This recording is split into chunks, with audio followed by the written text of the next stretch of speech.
Salam sejahtera bagi kita semua. Perkenalkan, nama saya Yelviana Linda, Ngurusi Jabat SPMAGR.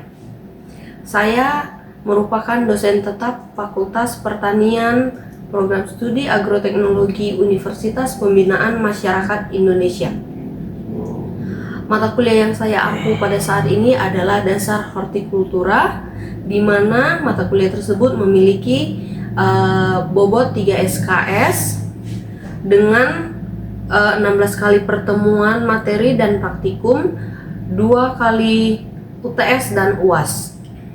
Deskripsi dari mata kuliah hortikultura dasar ini antara lain yaitu mata kuliah ini membahas mengenai arti dan peranan hortikultura, klasifikasi tanaman hortikultura, pertumbuhan dan faktor penghambat pertumbuhan, faktor lingkungan dan cara pengelolaannya, arti dan peranan lahan pekarangan, teknik budidaya, tanaman-tanaman hortikultura unggulan seperti sayur, buah-buahan, tanaman hias, dan tanaman obat-obatan.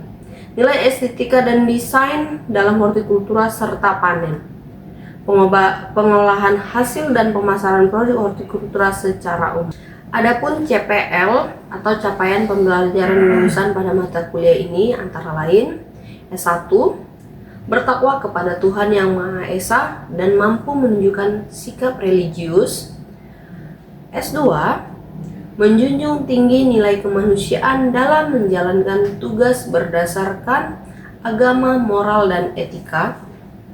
S9, menunjukkan sikap bertanggung jawab atas pekerjaan di bidang keahliannya secara mandiri.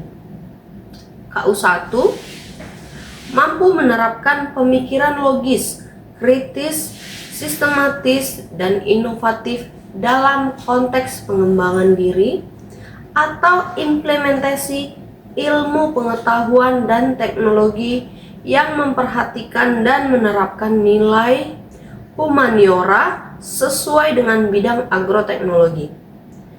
KU2, mampu menunjukkan kinerja mandiri, bermutu, dan terukur. KU4, mampu menyusun deskripsi saintifik hasil kajian tersebut di atas dalam bentuk skripsi atau laporan akhir dan mengunggahnya dalam laman perguruan tinggi. KU5, mampu mengambil keputusan secara tepat dalam konteks penyelesaian masalah di bidang keahliannya berdasarkan hasil analisis informasi dan data. KK1, mampu menerapkan ilmu agronomi, pemulihan tanaman, perlindungan tanaman, ilmu tanah, dan sosial ekonomi pertanian serta prinsip rekayasa produksi tanaman yang efektif, efisien, berkualitas, dan berkelanjutan sesuai dengan praktik pertanian yang baik atau good agriculture practices. KK4, mampu secara mandiri mengoperasikan dan memanfaatkan piranti lunak dalam rangka penyusunan laporan penelitian, mampu melakukan usaha produksi tanaman berkelanjutan dengan teknologi terkini secara kreatif dan inovatif, berbasis Good Agriculture Practices. P1, memahami etika bisnis dan kode etik profesi agroteknologi, mampu menguasai konsep teori yang berkaitan bidang dasar agroteknologi seperti botani tanaman, dasar agronomi, dasar ilmu tanah, dasar hama penyakit tanaman, dan dasar pemuliaan tanaman dalam proses penghasilan inovasi di bidang agroteknologi. P3, mampu berpikir kritis, logis, kreatif, inovatif, dan sistematis, serta memiliki keingintahuan intelektual untuk memecahkan masalah pada tingkat individual dan kelompok dalam komunitas akademik dan non-akademik. P9, menguasai teknik, prinsip, dan pengetahuan prosedural tentang penggunaan teknologi informasi, mampu menguasai berbagai teknik dan teknologi dalam budidaya tanaman, termasuk pemilihan bibit atau benih unggul, persiapan lahan, penanaman, pemeliharaan seperti pemupukan dan irigasi, hingga panen. Dan pasca panen berbagai komoditas pertanian. Ini juga mencakup pemahaman tentang sistem pertanian modern seperti hidroponik, aeroponik, aquaponik, dan pertanian presisi. Selanjutnya, adapun CPMK yang terdapat pada mata kuliah ini atau capaian pembelajaran mata kuliah antara lain CPMK 1, mahasiswa mampu menjelaskan konsep dasar hortikultura, ruang lingkup, peranan, dan klasifikasi tanaman hortikultura dalam kehidupan manusia. CPMK 2, mahasiswa mampu menganalisis faktor lingkungan tumbuh seperti biotik dan abiotik, serta hubungannya dengan pertumbuhan dan perkembangan tanaman hortikultura. CPMK 3, mahasiswa mampu menerapkan teknik budidaya dasar hortikultura seperti penanaman, pemeliharaan, pemanenan sesuai prinsip agronomi dan ekologi. CPMK 4, mahasiswa mampu menjelaskan prinsip pengendalian pertumbuhan, perkembangan, dan hama penyakit tanaman hortikultura secara ramah lingkungan. CPMK 5, mahasiswa mampu mendeskripsikan prinsip penanganan pasca panen, pengelolaan sederhana, dan strategi pemasaran produk hortikultura.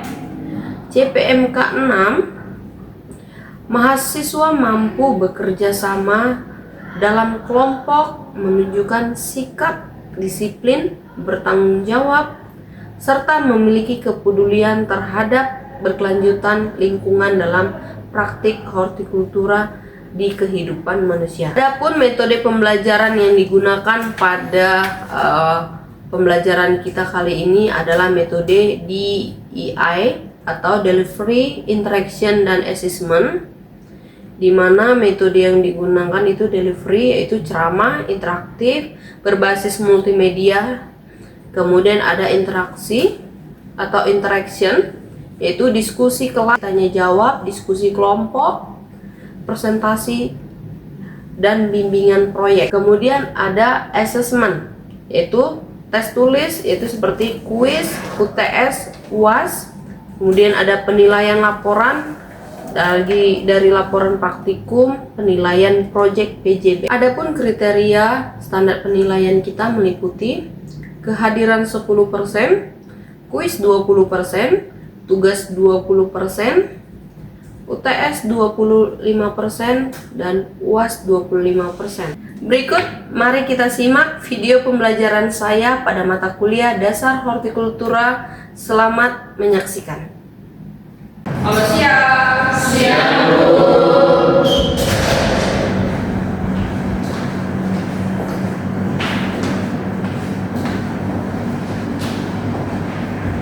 Oke, apa kabar kita di sini?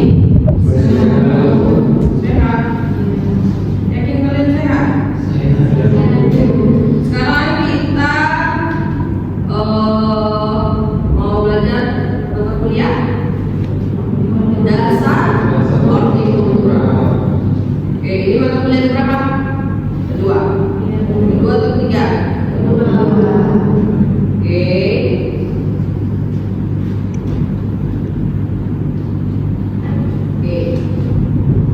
Dasar-dasar hortikultura. Sini siapa yang tahu apa itu hortikultura? Oke. Kita tahu bahwasanya hortikultura itu adalah suatu cabang ilmu pertanian di mana kita mempelajari tentang budidaya tanaman bunga, tanaman sayuran, dan obat-obatan, di mana itu yang bisa memenuhi kebutuhan pakan maupun obat-obatan dan juga estetika.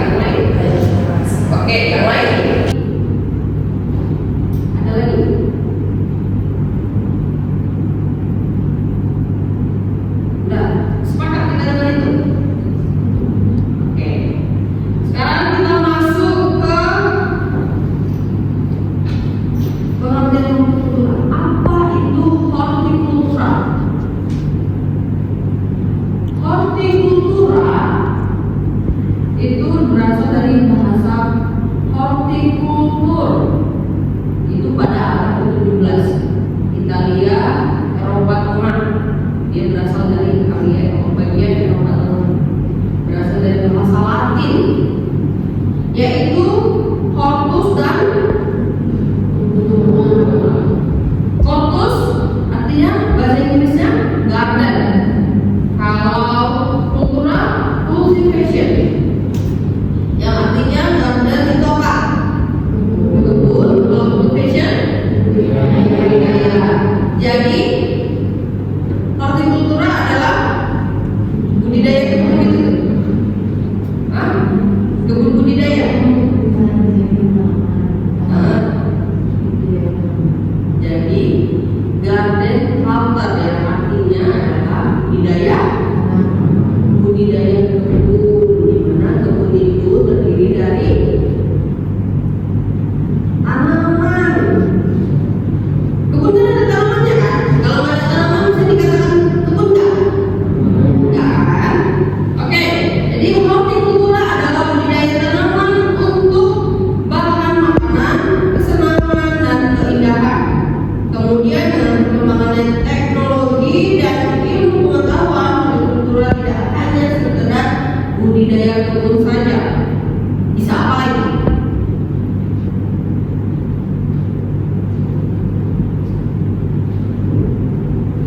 Bisa jadi apa? Selain kebun, bisa untuk keindahan, untuk mempercantik rumah, bisa kan? Oke, tanaman hortikultura ini memiliki perawakan. Perawakan, apa itu perawakan? Apa itu perawakan? Perawakan berkayu, sukulen, merambat, cambang, jamur. Apa itu? Apa perawakan?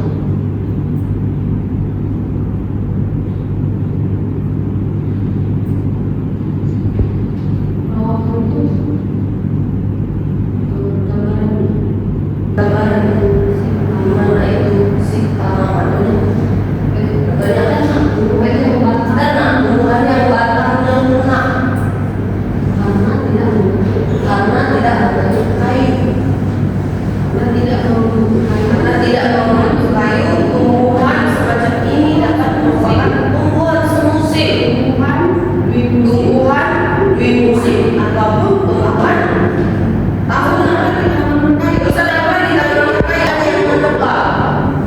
Jadi kalau kayu itu tanaman yang berkayu. Contohnya apa tanaman berkayu? Buah apa yang memiliki ini pohon yang berkayu? Jadi kalau kayu mangga, kayu contohnya apa lagi? Rambutan, apa yang memiliki ini durian dan sebagainya. Kalau sukulen contohnya apa ya? Tanaman sukulen dan sebagainya.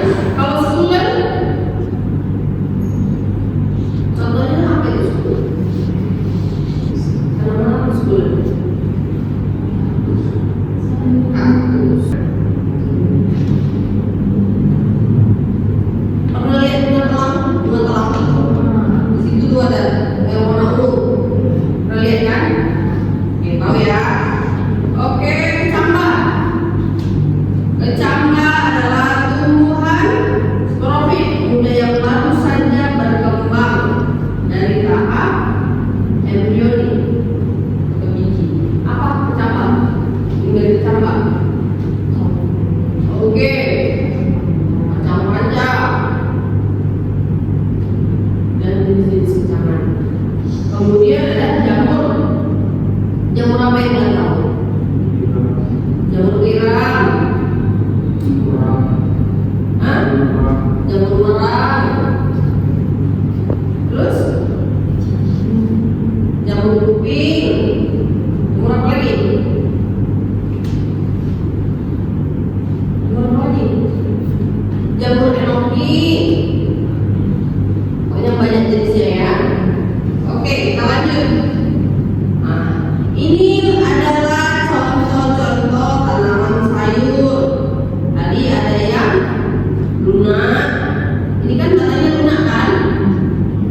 Kemudian ada yang keras, ini spulen, ini merambat. Oke, lanjut. Ciri-ciri tanaman hortikultura.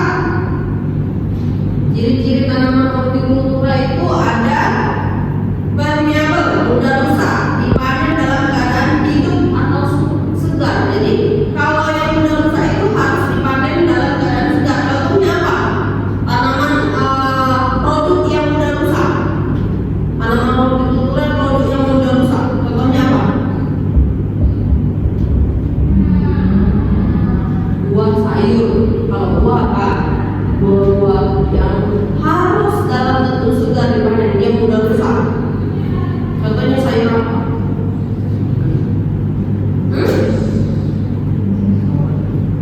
Tomat. Wah, suaranya saya nggak dengar. Terus? Cabai. Terus? Mentimun. Mentimun itu sayur. Terus apa lagi? Sawi. Apa lagi? Bayam. Pokoknya sayur-sayuran yang bisanya dikonsumsi atau diproduksi secara segar. Kalau yang sudah rusak pasti daya belinya. Kemudian ada Holmonius dan Mupi, bersifat berlimpah. Apa itu? Dia berlimpah, dia bisa disimpan. Wortel itu bisa disimpan, masuk ke dalam cold storage. Tahu cold storage kan? Tahu kan? Kulkas untuk dingin sayur tapi dalam jumlah besar. Sebenarnya dia bisa ruangan ini gitu. Terus apa lagi?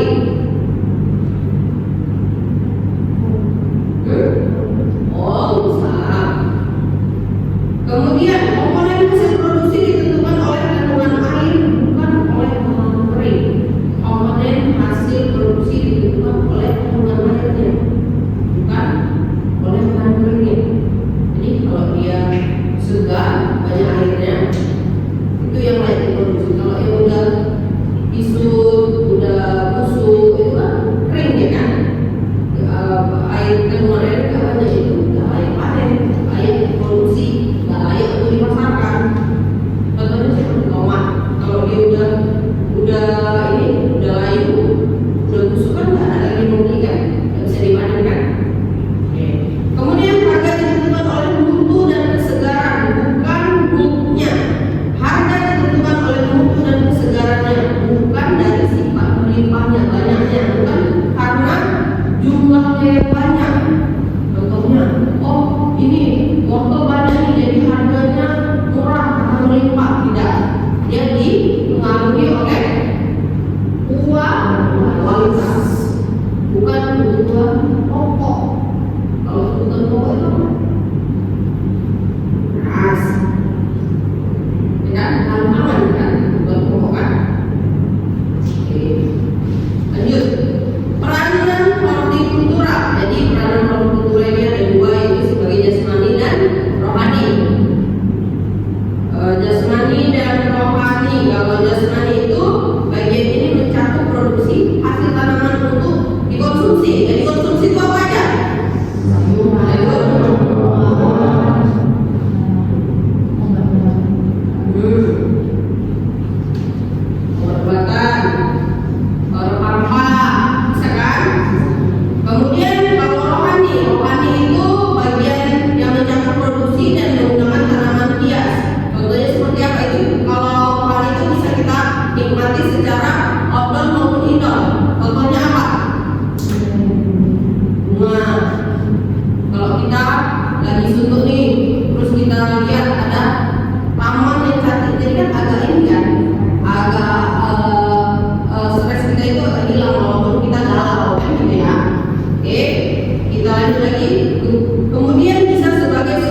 Ini dia.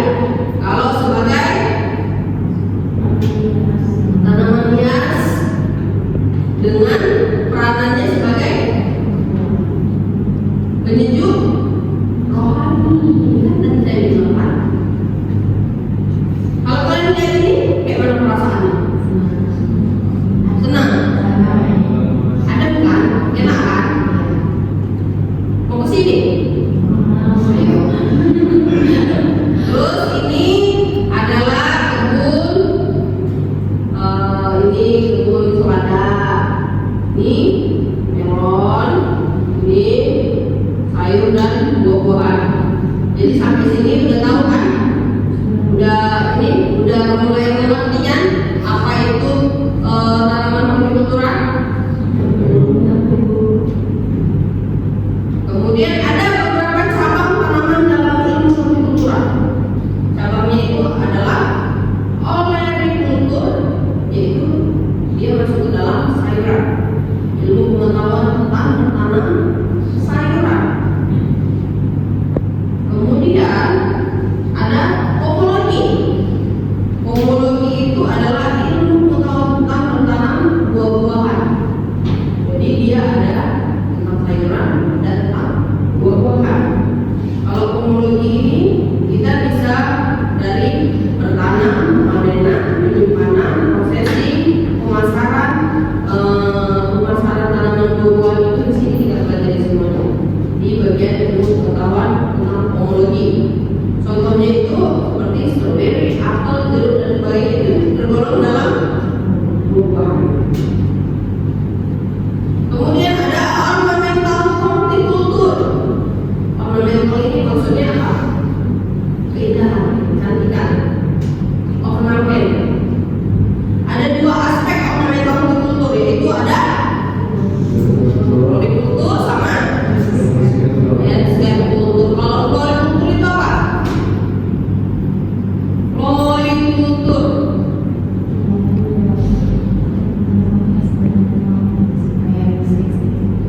Yes. Kalau satu lagi landscape. Landscape itu apa?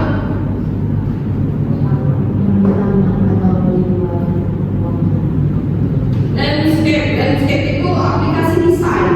Jadi kita kalau contohnya ada tanaman bentuk burung, bentuk jerapah, bentuk apa lagi?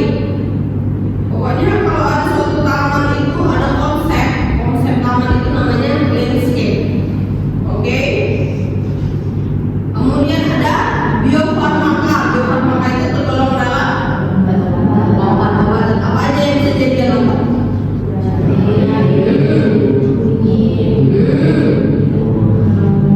Melawan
Apa itu?